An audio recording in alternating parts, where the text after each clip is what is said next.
Well, time for another participant spotlight here at the Race to a Million. You know this guy. Team TRU's Bernie Warren is with us. Bernie, why don't you tell us where we're at right now? Right now, you're sitting in the third floor of the International Building at TRU, where the home of TRU World, the globalization arm of Thompson Rivers University. Right, yeah. We were talking with Usman Vahidi, who was talking about TRU World, and this is kind of it. Absolutely. This is responsible for all the recruiting and all the student management and support that we give all our international students. Some pretty big international numbers at TRU as well. We do very well. We have a great team up here. They work very, very hard at recruiting and retention. All right. And we educate them. Well, we like to think we do, anyways. He's the educator.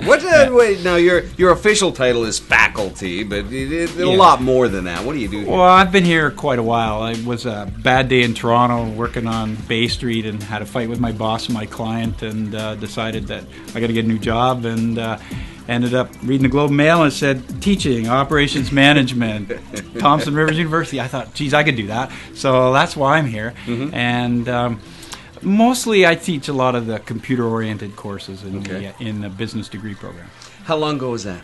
That was, I'd love to say it was a couple of years ago, but it's really about 20 years ago. A couple of decades A couple of decades, that's better. Yeah. And you're going to be hanging around for a long time? You got any retirement plans on the way? Every day. Every day. So, I think about leaving. If you guys give me a great business idea and we make $1 million, we're gone. Outstanding. Well, and that's one of the things that I wanted to talk about was, as an educator yourself and being one of the elder statesmen of Team TRU. Oh, that hurts. Is that a politically correct way it to hurts, say it? but okay.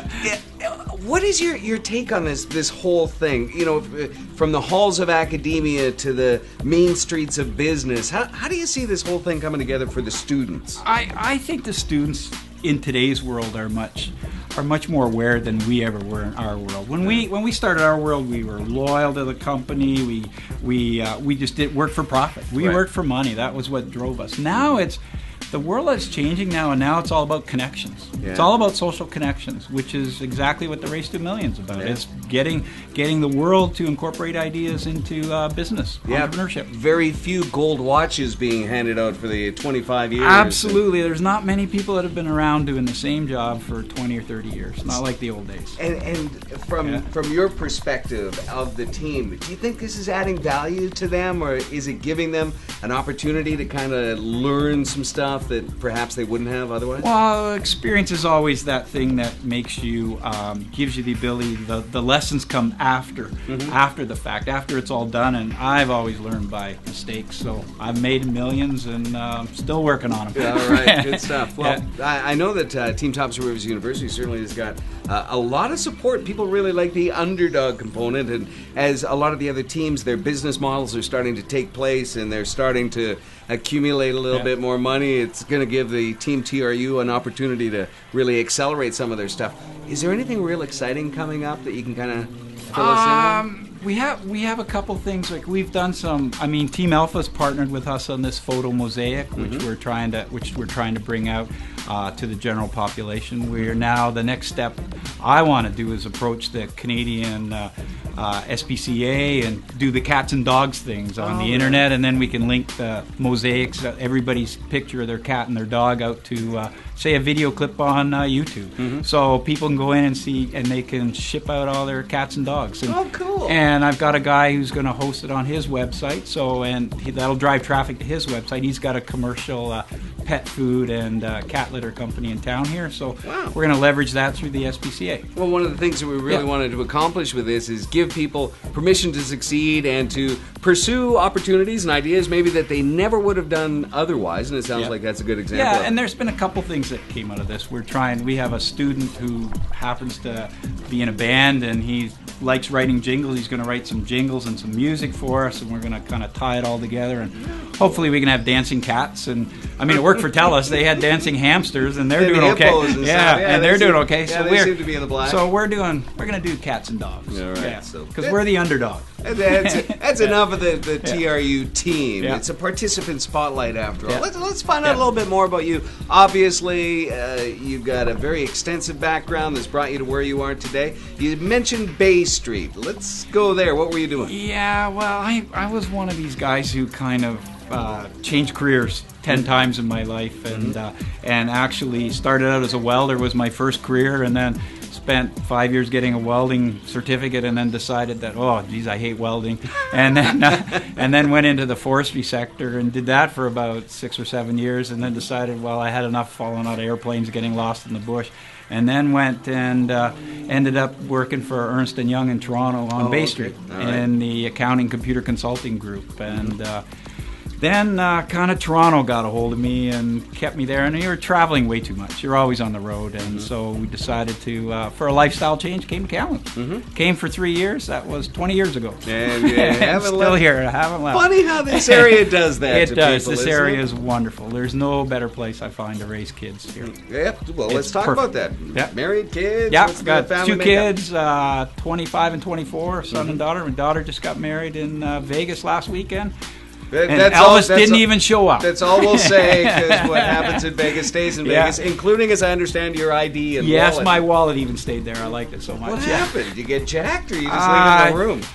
I think it was a bottle of wine. Nah, okay, all right. Had something to do with wine. It's always alcohol driven. So the son and the daughter, your daughter just got married. Yeah, my son's in the electrical program here at TRU doing his apprenticeship, and is going to be an electrician, so perfect. Outstanding. What else do you need in life? Do you get a reduced tuition? Actually, as faculty, we do. You do? Yeah, we do. I gotta get a job. My kids go in here too. I know. So, yeah, sorry, I won't adopt them. We just got our second semester bill. I'd like to talk to you more about that a little bit later on. Yeah. Yeah. So as we kind of look forward and anticipate, of course, the new year and the holiday season and stuff like that, really got to take your honest opinion about this. Can anybody make it to $1 million? Really? You know, it's what it's going to take is it's going to take something big and obviously something quick. Right. And the only way to do it, I find, is we have to leverage technology somehow. Right. And whether we can make it that big and that quick, I don't know. But in the long term, it is certainly like beyond the race as things progress. Well, there's certainly a good chance of success. At Team TRU, we've been working on some smaller endeavors to try to build a bit of cash, so then we could go out to the bigger ones. But it's been a challenge. It's big because we've gone to the traditional sales route, and students are wonderful. They got lots of energy. They're bright and they're keen, but they don't have the real sales experience. So we're trying to give them some sales experience and trying to work on.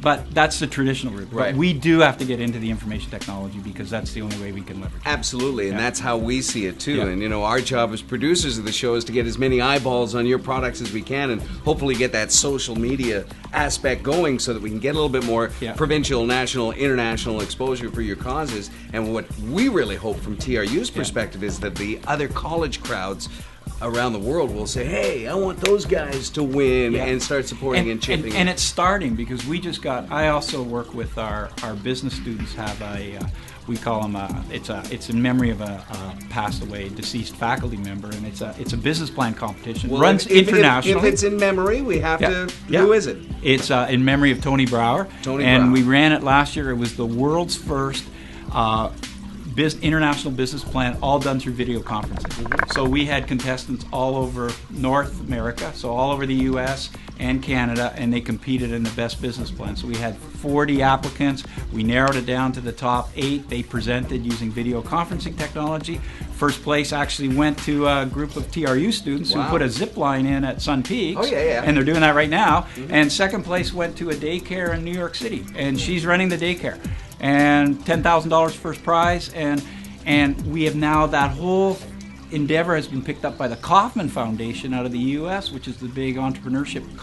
They donated, I think, $60 million to the University of Kansas, and they want to come up here and talk to us. Wow. So yes, that's the world. And make sure you tell them about Race I to will. $1 Well, million. that's how they actually found out our names, was through the Race to $1 Million, and it came back to us and ended up at my desk. Outstanding. So it's great. Let us know how we can help in We any will. way. When they come up, we'll bring them we'll bring them out. And you talk about that competition, and doesn't it, Bernie, go to speak about the power of ideas and how unleashing them and thinking them through and making them happen, you can really change the world, can't you? And it's a little like it's hard with entrepreneurs because there's a lot of this privacy and secrecy, like it's my idea and I want to protect Keeping it close to the vest. And that's kind of the old school. And nowadays we're, as you're trying to get out, is let's broadcast the ideas and give everybody a chance at it. And there's still enough room in here with the global economy that you can whittle away substantial portions of it and let other people try it and get a whole world going on the same idea. Well, like my partner says, ideas are like buses. Another one comes along every 5 minutes. And as a patented inventor myself, one of my biggest fears is that somebody's going to have a life-changing or a world-changing idea, and just because of the protectionism, they don't let it see the light of day. And to me, that's the biggest tragedy there can be in the world of ideas, is holding on to something so tightly that you never give it a chance to grow. Over my last 20 years, I've seen so many inventors come and bring stuff in. And I have a good friend who works in a patent office, and he sees them all the time. And that's exactly what happens. It never brings to fruition, just simply because they try to keep it too much to themselves. And ideas have to be shared because we need to build on the ideas, and we haven't done a great job of that in the past, but we're hoping through endeavors like this we can do that. Well, I think it was Ben Franklin who said, if I have a penny and give you a penny, then you have a penny and I have none. But if I have an idea and I share it with you, we both have an idea. Oh, geez, I might steal that. Yeah, please, feel free. I stole it from Ben, I think. But, this is really something that we're trying to accomplish at the Race to a Million. And thanks for underlining that point for us. Would you rather have 100% of nothing, or would you rather have, 80 or 90% of something that is tangible and real? Submit your ideas to us. Submit your ideas to the teams, teamtru.ca or racetoamillion.ca, and let's go to work together. And exactly. And Team TRU, what we have at our resource that the other teams don't have is we have a large portion of active, keen, intelligent students who can help. And we can take your ideas and work with your ideas, and we're more than willing to, you can have the lion's share of it if that's what you need to make it work, but we'd like to be involved and help you with it.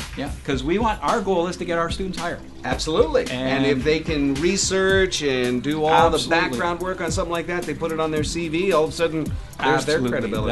That's the key, and that's what's driving us here. So you mean to say, Bernie, in the world of business, there can actually be a win-win situation? I sure hope so. Yeah, we're trying every day. You're nuts, man. I know. We're working at it, though. Bernie, I got something. So give us your ideas. I got something for you that I'd like to give you. Is this a win-win? This is just for you. Thanks, for man. being such a great diplomat for the Race to a Million and being a forerunner in Team TRU. From us to you, with heartfelt thanks. Appreciate all your good nice work people there. can finish first. I think so. And he's one of them. Bernie Warren has been our featured guest for a Participant Spotlight on the Race to a Million.